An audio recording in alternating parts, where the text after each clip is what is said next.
Olá, internautas, um prazer estar com vocês novamente aqui no Tribuna do Consumidor e hoje com dois temas muito interessantes. Trouxe o Dr. Percival Maricato, que é jornalista, é advogado e é um dos fundadores da Associação Brasileira de Bares e Restaurantes do Estado de São Paulo. Uma entidade extremamente forte, que em tese contribui com 6 milhões de empregos, que tem uma participação no PIB de 2,4%. Muito interessante, principalmente porque está chegando um evento extremamente polêmico aqui no Brasil, que é a Copa. Doutor Percival, um prazer recebê-lo aqui. Eu que agradeço a oportunidade. E também para falar um pouco de outro problema muito sério, que é da obesidade infantil. Eu tenho a impressão que o tema ainda não vem sendo abordado com a seriedade necessária. Está tudo muito solto ainda e dá pena de ver essa criançada que certamente, se não tomar cuidado, vai ter doenças crônicas muito cedo. Estou recebendo a doutora Flávia Borges, que é a coordenadora do Centro de Nutrição do Hospital Infantil Sabará, um hospital tradicional aqui em São Paulo. Eu levava meus filhos pequenos lá, não sei, o doutor Percival também passou por isso. Doutora Flávia, é um prazer recebê-la. Boa tarde, prazer é meu. Então vamos lá, eu vou começar com o Percival.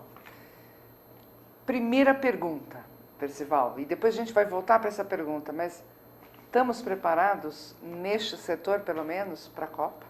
Esse setor está sim, porque ele na verdade atende milhões de brasileiros, né? Então é um setor que já tem uma dimensão razoável e também é a mais procurada e mais bem avaliada atração turística em todas as pesquisas que já se fizeram, Sebrae, Embratur, etc. Então também é a mais procurada das opções de lazer da população. Quer dizer, os turistas não acrescentarão muito a ele, né? Talvez outros setores sejam realmente dobrem, tripliquem de pessoas, de clientes, de faturamento, mas o nosso não. O nosso, quando muito, será, digamos, mais 10% numa determinada... Do movimento. E é verdade que São Paulo é visto como um dos melhores lugares de gastronomia do mundo? Sim, ele está entre as capitais mais privilegiadas. Eu não diria que seja a primeira, como às vezes as pessoas desejam, mas é uma das mais privilegiadas. Você tem dezenas e dezenas de opções, as opções são cada vez melhores, os empresários nos últimos 20 anos têm se destacado, os chefes também. Antigamente não tínhamos, por exemplo, faculdades que formavam chefes, vieram essas faculdades, agora estão vindo aquelas que formam gestores. Então essa evolução tem sido natural e nós nos colocamos aí tanto ao lado de Paris, de Nova York, de Londres. Talvez não estejamos no mesmo nível, mas dá para competir. Dá para competir. Agora, a associação consegue estimar quantos estabelecimentos nós temos no estado de São Paulo? Vamos colocar a cidade de São Paulo, acho que fica mais... Evidentemente, nenhuma associação, nem sindicato consegue atrair todos os estabelecimentos que existem dentro de um estado, de uma cidade, mas ela só representa efetivamente aquele segmento se ela corresponder às expectativas que esse segmento tem, se ela defendê-las, se ela promovê-la. Então é o que procura fazer a Brasel e acho que isso ela obteve, porque toda a mídia, ao nível nacional, nós temos seccionais em todos os estados, temos a nacional, temos mais de uma centena em cidades, as maiores cidades do país, e em todos os lugares nós somos formadores de opinião, ou seja, quando alguém deseja saber algo, uma autoridade, um jornalista sobre o setor de bares e restaurantes, liga para a Brasel. Então há esse reconhecimento, e também da parte dos empresários. Agora, o senhor fala que estamos preparados, mas eu acredito que estaríamos preparados naqueles, eu vou chutar, 10% de restaurantes e bares top de linha, né? Que encaixados dentro da Manhattan paulista. Isso. Mas o restante se preparou, eu falo até em termos de idiomas, realmente para receber esse turista que vai chegar aqui perdido, né? Aquela cartilha, me perdoem, mas não vai funcionar. Como é que vocês estão vendo isso? Não será nota 10, mas eu digo que será todo mundo uma nota boa. Porque, como eu disse, em todas as pesquisas, por exemplo, a Embratur sempre fez uma pesquisa. O que você achou ruim no Brasil?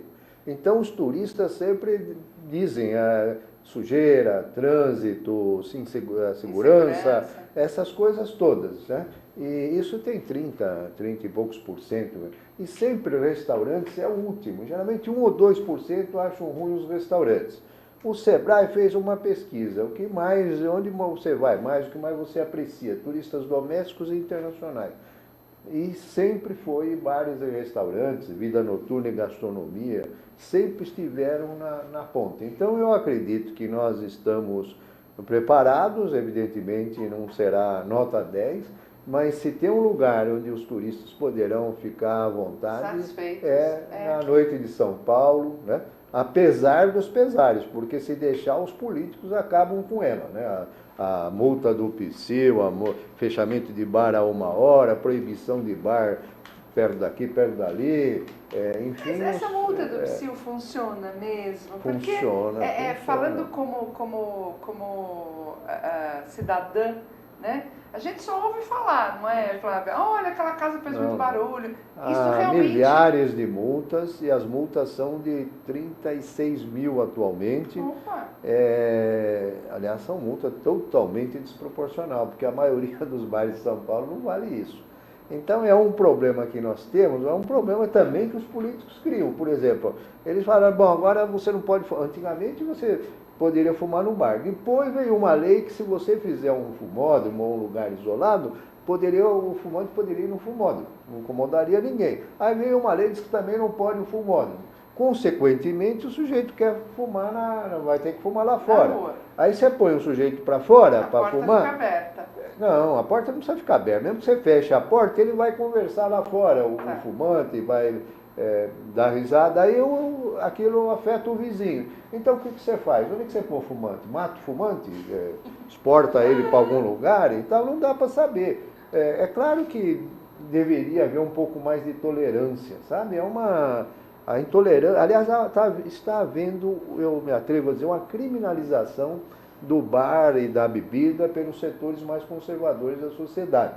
Isso, muitos políticos entram nisso porque dá nome, porque ele conquista voto de eleitores conservadores, então isso vem vindo numa enxurrada e a gente nota nos projetos de leis, nessas coisas todas. Evidentemente que eu não defendo, em hipótese alguma, o direito do sujeito provocar barulho e impedir o sono do vizinho, que deve ser sagrado.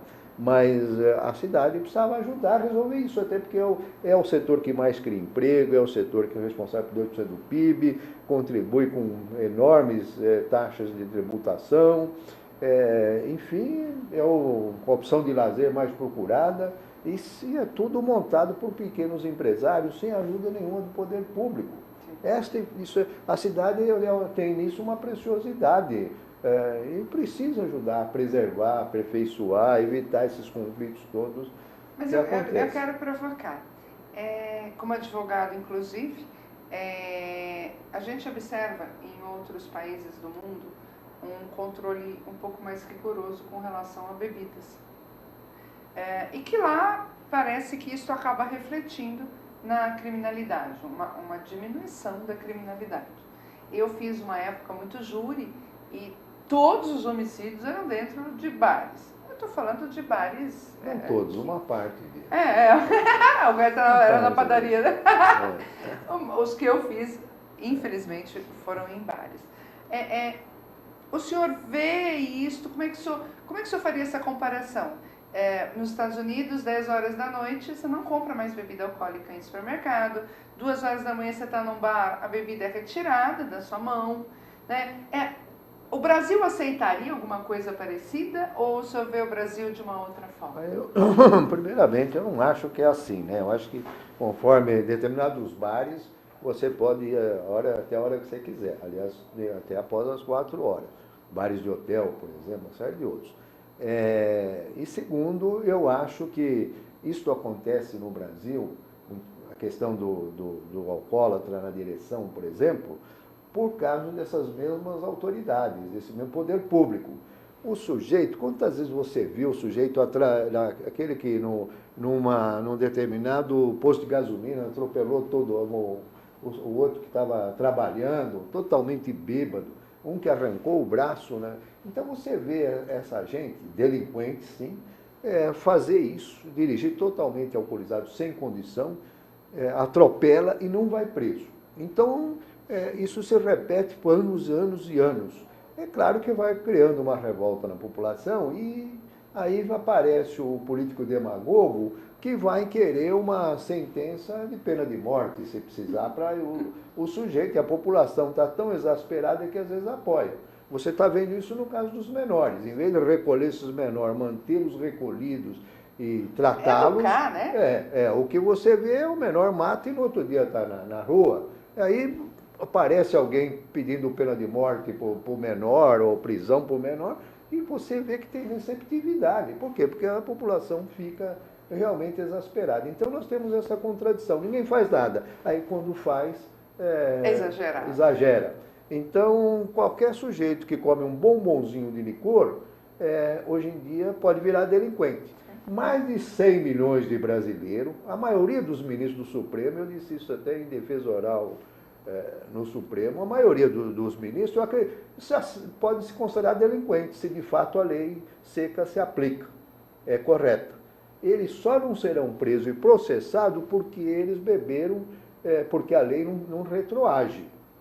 Porque a lei tornou milhões de brasileiros. Se você hoje vai no nascimento de uma criança, ergue uma taça de champanhe e bebe, ou vai num amigo que tem um sítio e bebe um copo de chopp e vira delinquente, então nós temos mais de 100 milhões de delinquentes no Brasil. Em várias situações, então, né? Então, quer dizer que esses exageros é que eu sou contra. Não sou contra prender o delinquente. Claro. Mas classificar de delinquente 100 milhões de brasileiros, você pense bem, não é razoável. Juízes, promotores, e você está vendo as pessoas serem pegas pela rua. Então, se eles fizessem algo como nos Estados Unidos, 0,8, o Canadá, 0,6 desse gramas no álcool para o sujeito ser realmente processado penalmente, já existe mais de 100 mil jovens sendo processados penalmente no Brasil, então eu concordaria. E aí a sociedade poderia apoiar, mesmo quem é contra esses exageros. Então, quer dizer, eu não sou contra a lei seca, a proibição que você fala, mas eu também não acho isso. Outra coisa, esses crimes em bares, na rua, no ônibus, dentro de casa, pessoas que às vezes espancam covardemente mulher e tal,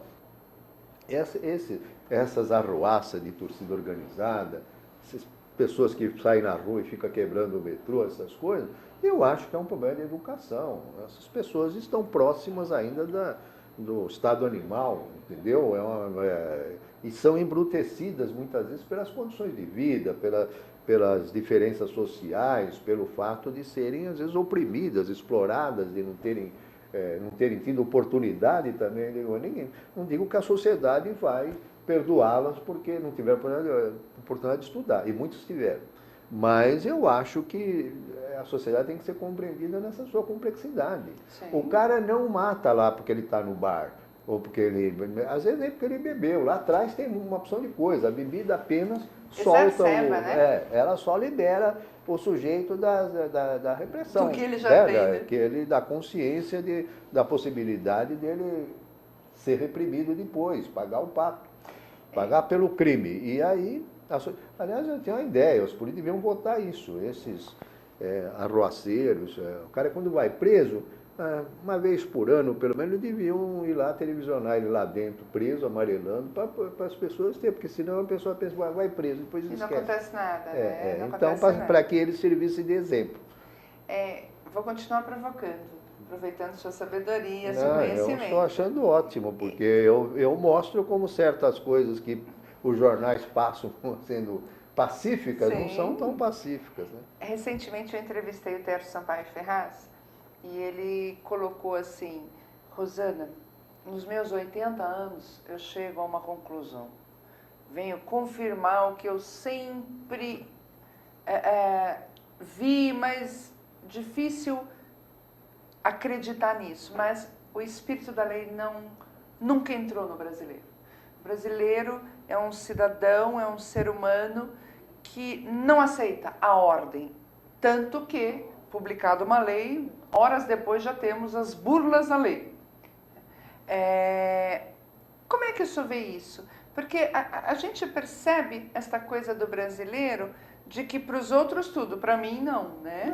Não, é aquilo que eu falei de um oportunismo, de falta de educação. Nós estamos formando uma civilização, então isso se forma gradualmente, não é de uma hora para outra. Há essas situações todas. E há duas questões. A primeira é o oportunismo do sujeito que quer a lei de Gerson, que quer ser esperto, que quer passar a perna nos outros. Então, uma falta de educação, uma estupidez, né? Uma coisa boçal, né? Mas que às vezes acontece. O sujeito se acha mais esperto. É um boçal, um idiota, um estúpido, mas se acha mais esperto quando ele passa à frente na fila e tal.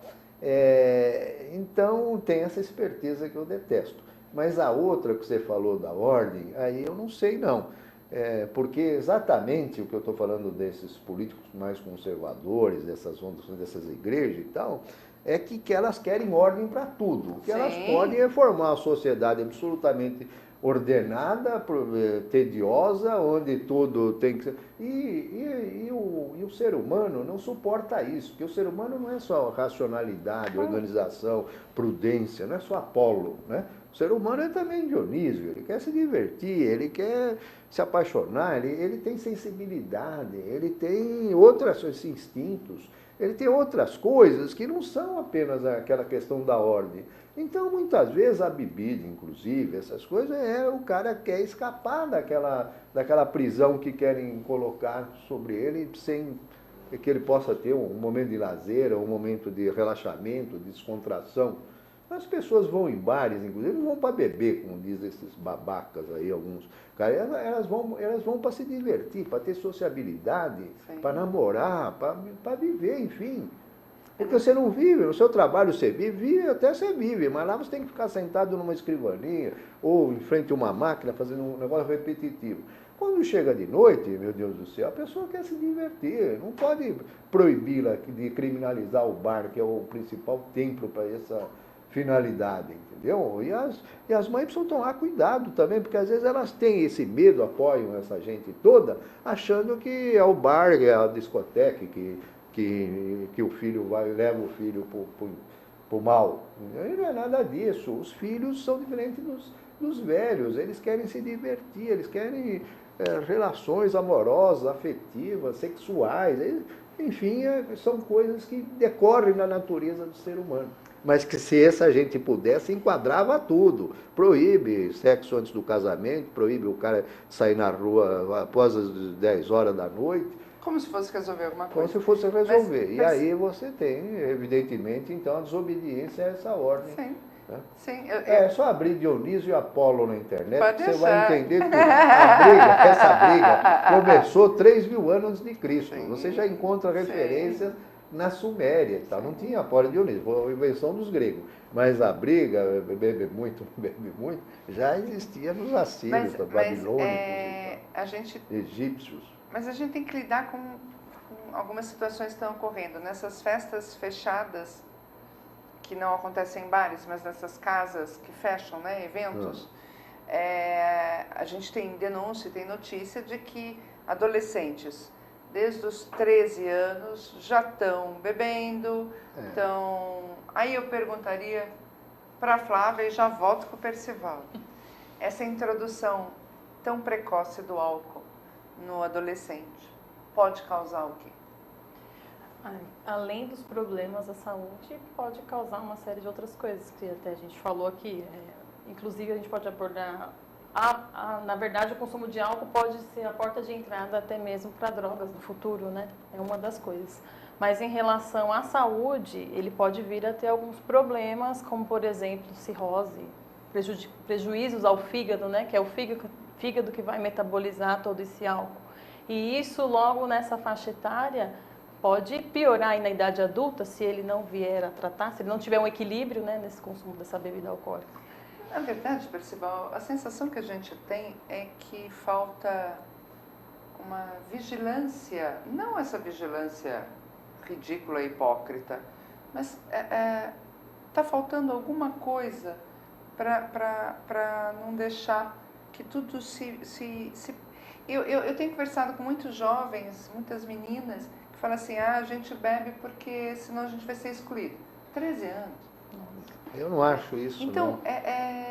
É mais complexo. Isso também existe, mas é mais complexo. A meu ver, nós formamos uma civilização onde não existe um espaço para o idealismo, para os desejos, para as vontades, para a expansão dos jovens, para a realização humana e profissional, sabe? Não, estamos criando uma sociedade de consumo imediatista, ansiosa, muita ambição, aquele negócio que o cara só vale se tiver, se crescer, se ganhar muito.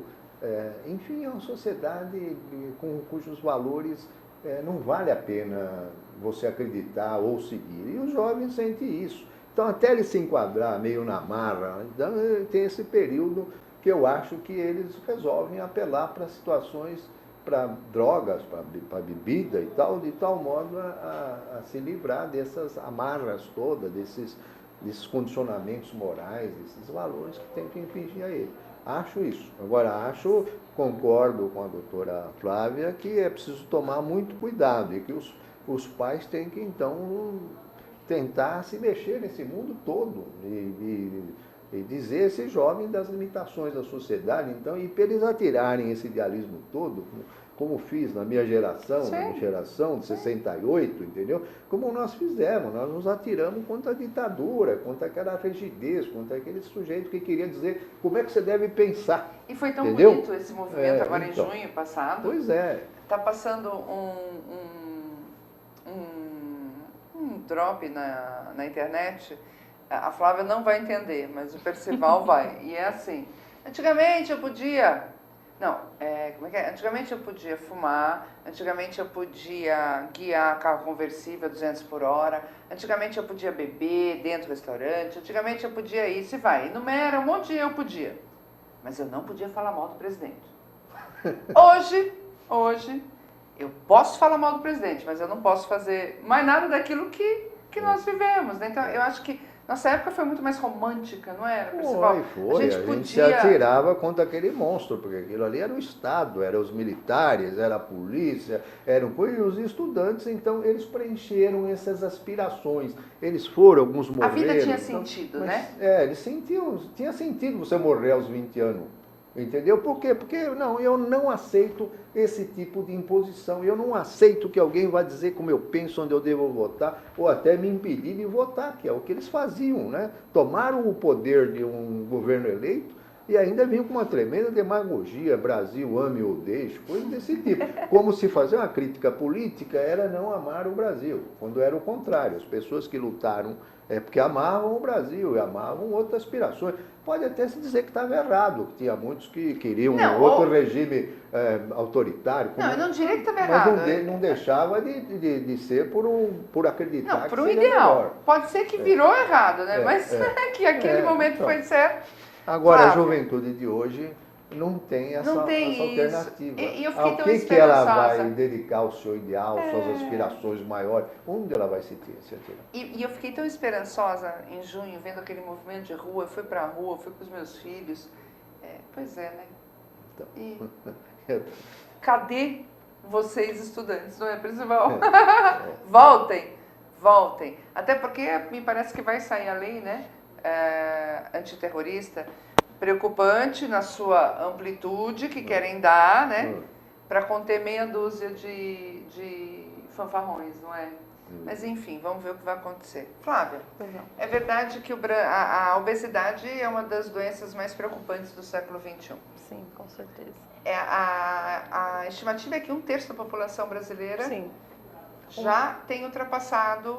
Estão acima do peso. Cerca de 40% da população está acima do peso hoje. Isso é muito preocupante, que isso era uma doença mais comum com os adultos, né? Hoje já é comum também na faixa etária de crianças, assim. Isso é preocupante que isso, ao longo do tempo, essas crianças podem, se não tratadas adequadamente, se não contornar esse problema, podem até mesmo ter uma vida muito mais curta, né? Com certeza. E problemas de autoestima, né, Lu? Sim, também, com certeza. Vítimas de bullying, né, nas escolas. Muito. E Flávia, tem diferença de sexo, social, ou é indiscriminado? Atinge todas as pessoas, todas as raças, sexos, credos, etc, etc? Atinge tanto sexo feminino como masculino, todas as classes sociais. Antigamente era mais voltado para uma classe social mais elevada, mas hoje, como o acesso a determinados alimentos está mais acessível, né? Essas guloseimas no geral, fast food, então vamos dizer que está no mesmo patamar agora em relação à classe social. A diferenciação entre meninos e meninas é um pouco mais prevalente em meninos, mas o percentual é uma diferença bem pequena, está quase que equiparado, assim. É complicado. E aí, como é que você enfrenta esses problemas lá? Porque o caminho certo para diabetes, doenças cardiovasculares, normalmente são crianças sedentárias que ficam... O maior exercício que eles fazem é com os dedos, né? Computador e tablet, né? Celular. Sim, exatamente. Não é isso? Vocês colocaram aí a questão de antigamente, como era, eu fiquei lembrando do meu antigamente, né? Eu falei assim, agora colocando em questão que você perguntou. Antigamente era comum as atividades, as brincadeiras na rua, né? Que utilizavam bastante energia, pega-pega, jogar bola, enfim. Hoje em dia não, né? A maioria das crianças ficam em suas casas, no celular, na internet, no videogame, então acabam não gastando a energia que deveriam. Então ficam diante da TV, não sabem o que estão comendo, não realizam mais as refeições em família, como era feito antigamente, né? Então isso acaba contribuindo e muito para a obesidade e acaba não havendo tempo para prática de atividades físicas, porque eles focam unicamente nessas distrações, né, que não consomem nada de energia. E se eu consumo muitos alimentos que são considerados aí obesogênicos, né, essas guloseimas, doces, alimentos refinados em geral, então eu não gasto esse excesso, acaba contribuindo com excesso de peso e consequentemente a obesidade. E você observa o quê? Está virando um hábito, é falta desta família mais presente? Um dos fatores, eu acredito que seja a família, porque assim, hoje a mulher alcançou um lugar... Não fala isso pra mim, pelo amor de Deus, Flávia! O mercado de trabalho está muito aberto a todas as mulheres. Certo. E assim, então hoje a gente não encontra mais a dona de casa, a mulher do lar, que dedica a sua maior parte do tempo. Graças a Deus, que dedica a sua maior parte do tempo a cuidar da família, da alimentação. Então hoje a mulher, além dela ter o papel de mãe, de esposa, ela precisa também se preocupar com essa questão da alimentação. Os pais, né? Os pais no geral. Porque assim, quem vai construir o hábito alimentar da criança é os pais, a família como um todo e o ambiente em que ela está vivendo, né? Porque muitas das vezes hoje, quem fica com o filho, quem fica com a criança, ou é a avó, ou algum parente, ou fica na creche. Então, muitas das vezes a criança ela não tem esse convívio com a família, dessa alimentação saudável. Tudo muito rápido, a mãe não tem tempo, a família não tem tempo, então acaba priorizando aí alimentos congelados, alimentos pré-prontos, pré-preparados, que a gente sabe que tem... Aqueles apresentados na TV onde ela fica 4 horas por dia. Exatamente. Né? Então, assim, acaba contribuindo com certeza para a obesidade da criança, mas eu acredito que... Não quero dizer assim que é culpa unicamente dos pais, mas os pais têm um grande papel na formação do hábito dessa criança. Tenho certeza. Porque assim, quem compra os alimentos que essa criança vai consumir são os pais, é a família, né? Quem vai conceder o dinheiro para ela, quem vai ensinar são os pais. Quem vai fazer o lanche para levar para a escola, Exatamente. Vai dar dinheiro para comprar no barzinho da escola. Fast food. Fast food. Você sabe que eu ano passado, eu participei de um evento com um ministro da Saúde, na época, e ele começou a falar da obesidade, Flávia. Não, e ele veio, porque a obesidade está preocupando o Brasil, e a culpa é das mulheres que vão no supermercado. Eu não aguentei, pessoal, eu bati na mesa, falei assim, ministro, mas essa nós não vamos levar. Muita coisa para as mulheres assumirem. Não, fazer compra para casa, papai e mamãe. né? É o casal, não é só a mulher, Sim. né? Então a gente tem que ir desmistificando. Com certeza. E agora que essas você questões.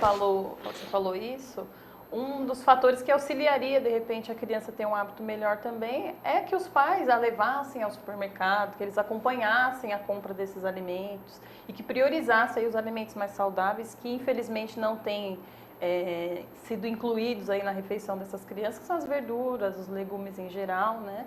As frutas. Geralmente são biscoitos recheados, pizza. Pois é, mas o que a gente vê também é que esses produtos, além de a gente saber que instigam, né, o paladar, Sim. fazem você querer mais, eles são mais baratos. São.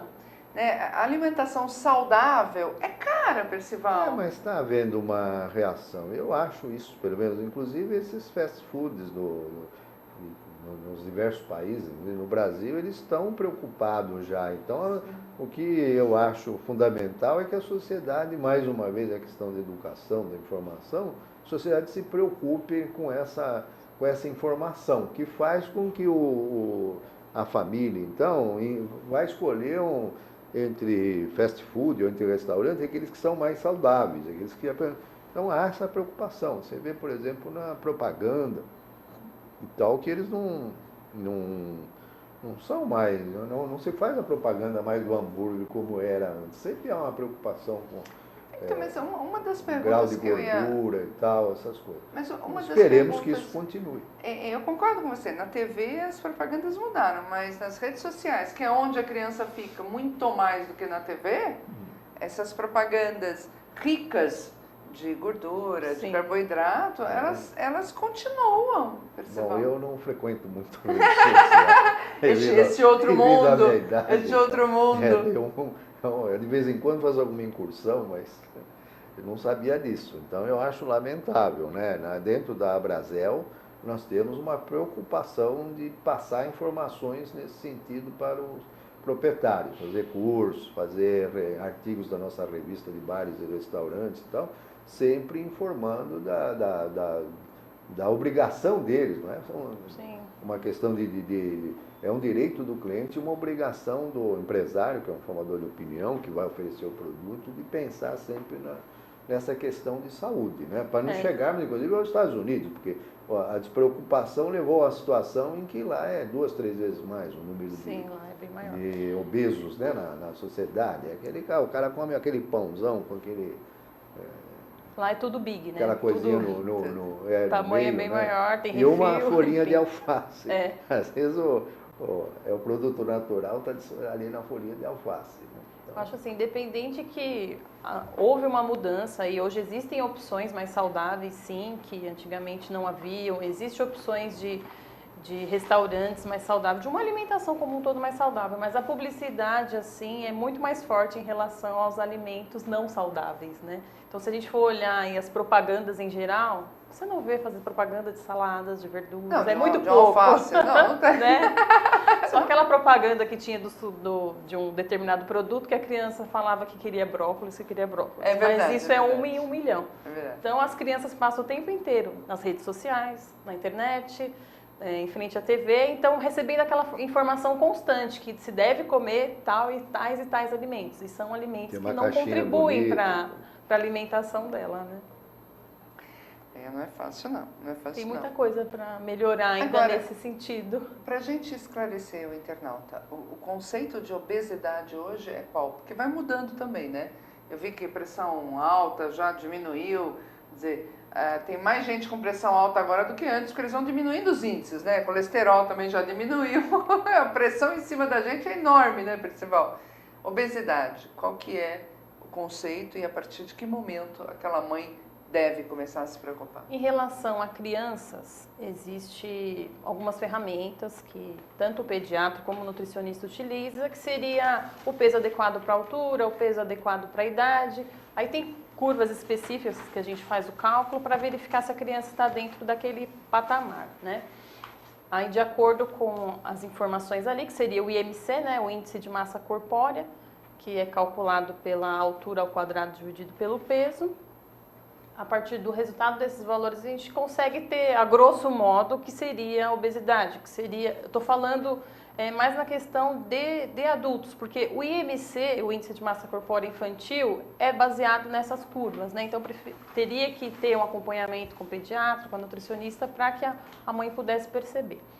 Mas a partir do momento que a mãe percebe que a criança está acima do peso considerado normal para a idade, porque se uma criança ela tem um acompanhamento com o pediatra, o médico consegue perceber isso. Na altura dela, na idade dela, ela deveria estar pesando X. Se ela estiver pesando acima, então já é para se preocupar, né? Não precisa necessariamente incluir na alimentação dessa criança alimentos light, alimentos diet, porque é uma criança que é uma criança que está em fase de crescimento, de desenvolvimento.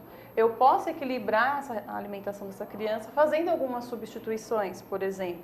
Se é uma criança obesa que tem diabetes, colesterol elevado, por exemplo, está acostumada a comer um pão francês, um pão de forma branco, vamos substituir pelo pão integral. Está acostumada a tomar refrigerante, vamos substituir pelo suco natural. Fazendo essas substituições, porque o que muitas vezes acontece é que a mãe já fala, então vou comprar tudo light, tudo diet para ele. Tudo zero, e não é bem assim, porque esses alimentos, eles têm reduzido o teor calórico, têm reduzido o teor de gorduras, e a criança, ela precisa, como ela está em fase de crescimento, ela precisa de todos os nutrientes, inclusive gordura, na quantidade adequada, né? Muito se fala, colesterol elevado, mas o colesterol, quando em dosagem adequada no organismo, ele é importante sim, que é importante para a produção de alguns hormônios, de produção de vitamina D. Então, eu preciso ter um equilíbrio no consumo desses nutrientes. Então, por isso que não é interessante restringir ou incluir um light, um diet, não é o caso. Então, o negócio é não usar o light e o não, para criança não é. Agora, outro dia eu vi uma discussão também com relação ao suco, que o suco é extremamente também calórico.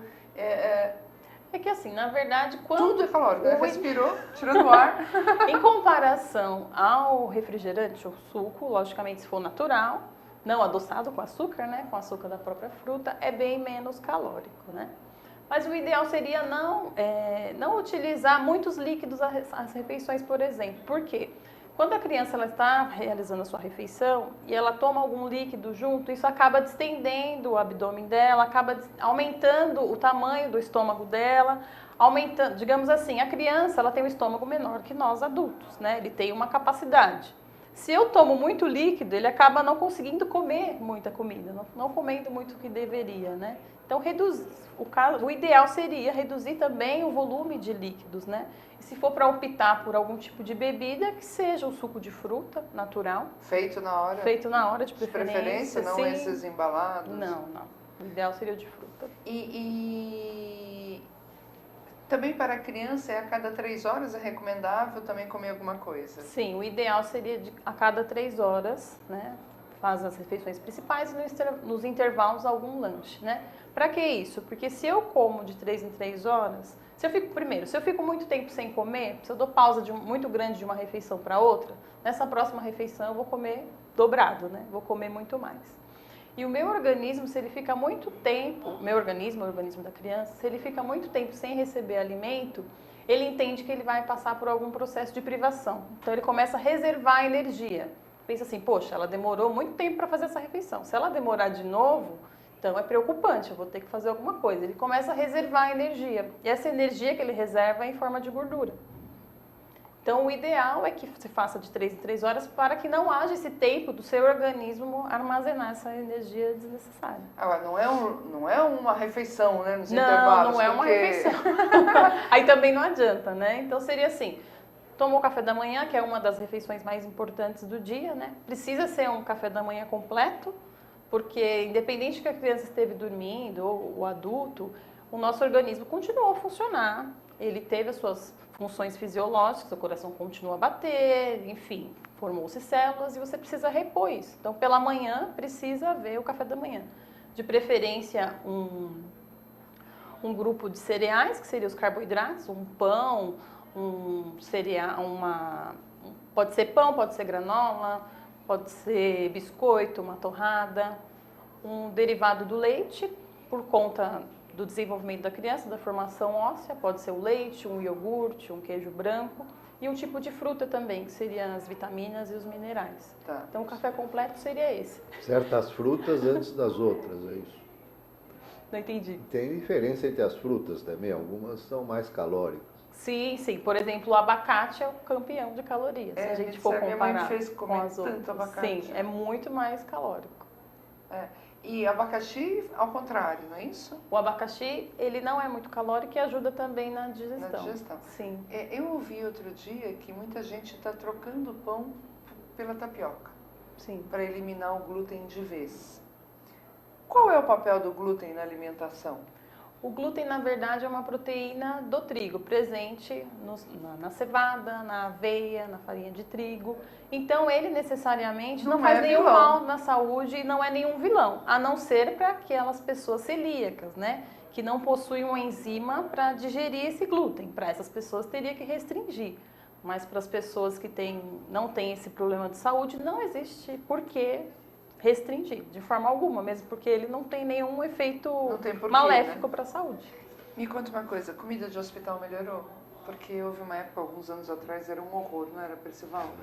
Gente, era uma coisa horrorosa. Sou vilã, né? Porque eu trabalho em hospital. Então, por isso mesmo que eu estou perguntando. Inclusive, no hospital em que eu trabalho, recentemente houve uma mudança, né, no serviço de alimentação, foi contratada uma outra empresa para prestar esse serviço, justamente com a preocupação de ofertar uma alimentação mais saudável para a criança, uma alimentação atrativa também, porque se uma criança está doente, crianças já têm uma dificuldade a mais de comer do que nós, né? Ainda mais debilitada com alguma doença, então a gente contratou uma outra empresa com o intuito de trazer uma alimentação mais saudável, mais atrativa, que ela tenha disposição, vontade, né? Vontade de comer. E é bem recebido? Sim, é bem recebido. Porque assim, muitas vezes a gente fala comida de hospital, as pessoas logo lembram de sopa, né? Não, era um horror. Meu pai reclamava tanto. Porque assim, depende também do tipo de dieta que foi prescrita para a criança, né? No caso, depende do problema do problema de saúde que ela tem. No caso, uma dieta geral abrange todos os alimentos, eu não restringo nada. Agora, uma dieta hipossódica, que é uma dieta com pouco sal, aí eu já tenho que caprichar um pouco mais no tempero para melhorar essa palatabilidade, né, do alimento. Você conheceu a Andressa lá no Sabará? Não. A Andressa ela estava nos últimos 6 anos lá no Sabará. É que não faz tanto tempo que eu estou lá. Né? Mas enfim, agora eu quero voltar para o Percival. Percival, o que a associação propõe e oferece para os seus associados? Olha, ela tem 2 tipos de coisa em qualquer associação, né, de proposta. Uma é a defesa global dos interesses do setor, dos interesses dos associados e tal, e que muitas vezes corresponde aos interesses do país. Investidores geram riquezas, empregos, produtos e serviços, e evidentemente é o que todo mundo quer, né? Como está se falando do alimento de hospital, né? Por exemplo, não deixa de ser uma produção, um serviço e tal, todo mundo quer cada vez melhor, quanto mais investimento, mais concorrência, melhor.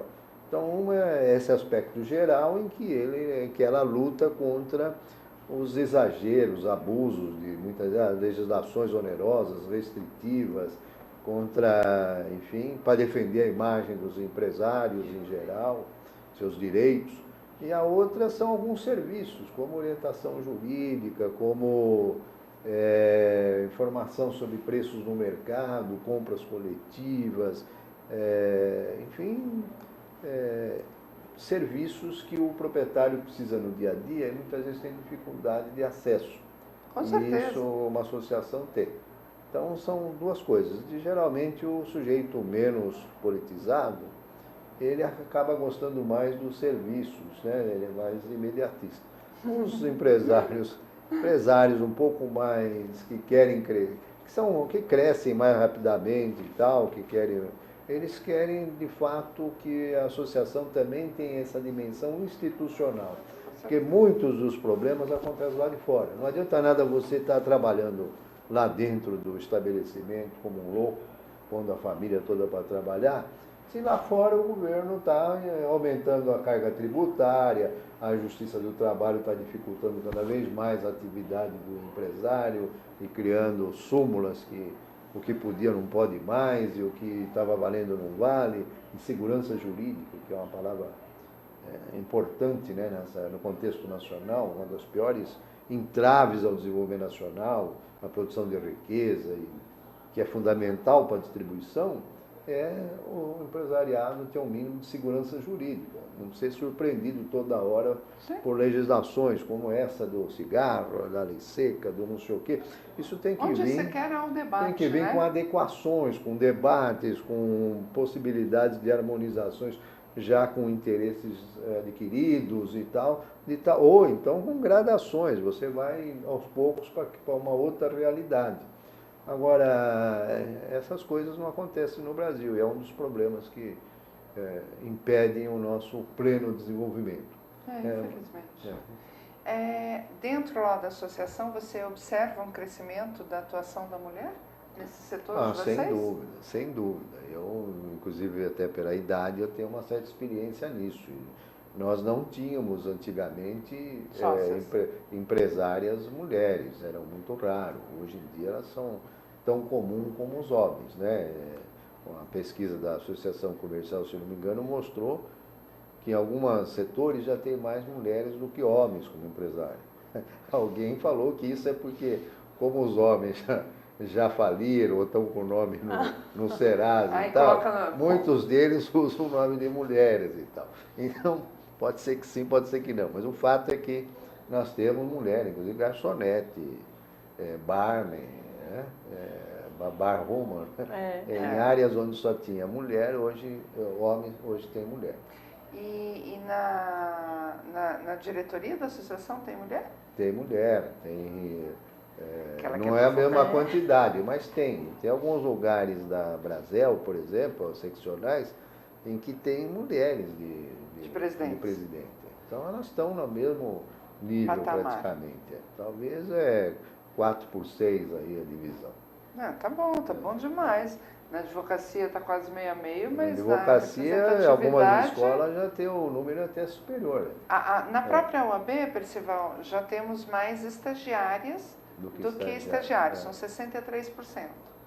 Agora, na OAB, na nossa entidade, há 10 anos está nos 47%, 48%. Né? Mas, em compensação, veja, você lá falou que dá 4/6, né? A proporção de 40% a 60%. No Brasil em geral. Em termos de detenção, de ocupação de poder, o Conselho Federal nosso tem 81 conselheiros, tem 5 mulheres.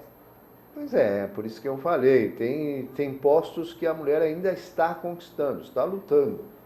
O maior exemplo aí é a presidência da República, né? Quem imaginava antes que teríamos uma presidente mulher? E temos. Então, quer dizer, o mundo está mudando muito e a mulher está ocupando seu espaço. E aí surge aquele problema, foi levantado pela doutora, né? Vem falar que a culpa é nossa, para com isso. Da criança que às vezes que precisam auxiliar as mulheres então nessa tarefa também. Então nós precisamos fazer com que as creches e tal ocupem-se disso, né? Esse é um outro desafio. Aliás, deveriam se ocupar com mais competência e mais, porque tem até mais tempo para isso, né? A mulher realmente, mesmo que ela seja dona de casa, se ela vai fazer para a cozinha, para fazer como é que ela vai ficar olhando o garoto? Aí a televisão é uma salvação. Ele vai lá né? Como vocês falaram, as redes sociais. Não, são as redes sociais, eu não tenho dúvida disso. Nosso tempo está quase acabando. Eu ainda quero fazer umas perguntas rápidas aqui. Percival, tirando a Copa do Mundo, que vai acontecer esse ano, daqui a 2 anos, as Olimpíadas, tem um evento que realmente mexe com esse mercado de bares e restaurantes na cidade de São Paulo ou não necessariamente? Não, nós temos certos dias que são excepcionais, né? Que é o dia dos namorados, dia das mães. É verdade. Eu recomendo a ninguém ir em restaurante a não ser que tenha reservado o lugar, entendeu? Acho que a Brasel já falou, até falando em estender isso por uma semana, para os namorados poder ter mais tranquilidade, as mães. E esses dias realmente a casa enche. O serviço cai muito de qualidade, inevitavelmente. Então, são coisas que às vezes as pessoas não entendem, né? Quando você vai também para a praia, você, o cara leva 5 minutos para servir um café, mas ele fica 4,5 nas moscas. Ninguém pede café. Aí chega 200 pessoas no balcão e todo mundo, café, café. É claro que nós temos esse tipo de dificuldade, né? E o pendura? Ainda existe, persiste, Olha, acabou? Eu sou muito... Essa pergunta para mim é difícil. É difícil, mas você deu pendura, não fez não, Percival? Dei muitos na minha época. Eu também dei. Eu era da Faculdade de Direito do Largo de São Francisco, dia 11 de agosto, e a pendura era uma tradição. Então, como é que eu não podia dar na minha época? Depois virei presidente da associação em São Paulo, e aí sofri muito com essa condição. Eu imagino. Porque estava na reunião dos empresários e eu era acusado de estar do trem. Aí eu ia... Quantas vezes eu fui fazer palestra na Faculdade de Direito, eu era acusado. Os caras levantavam, palestra não tinha nada que ver. Então eu levantava e ficava falando, mas o senhor é contra o pendura. Eu não sou. Eu tentei, na verdade, uma vez, negociar um pendura, como nós chamávamos o diplomático, né? Sim, então tinha o tradicional...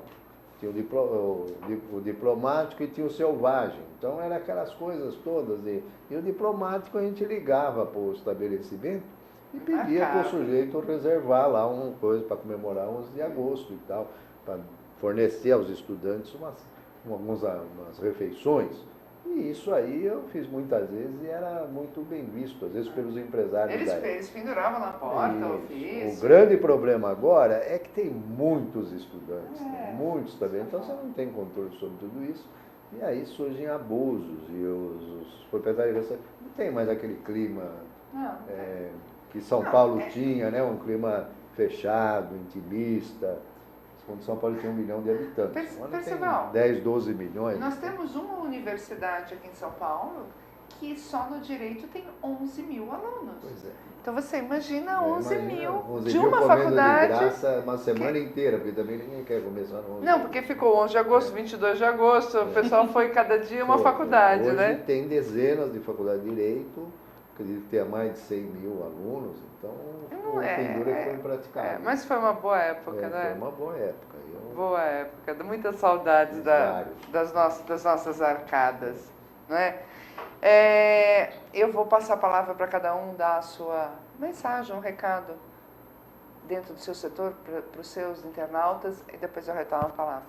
Percival, a palavra é toda sua. Eu agradeço a oportunidade, sempre nos interessa, né, expor essas ideias. Nós pertencemos a uma classe empresarial que muitas vezes é mal vista, né? Por caso você vê, uma hora fala-se do preço do restaurante, outra fala que o bar vende bebida, coisas, enfim, que para explicar tudo aqui seria dificílimo, né? E interessa-nos sim dar essas explicações no que for possível e mostrar que nem tudo é perfeito, mas que hoje em dia faz-se um enorme esforço para que os restaurantes, os bares sirvam cada vez melhores os seus clientes, os consumidores.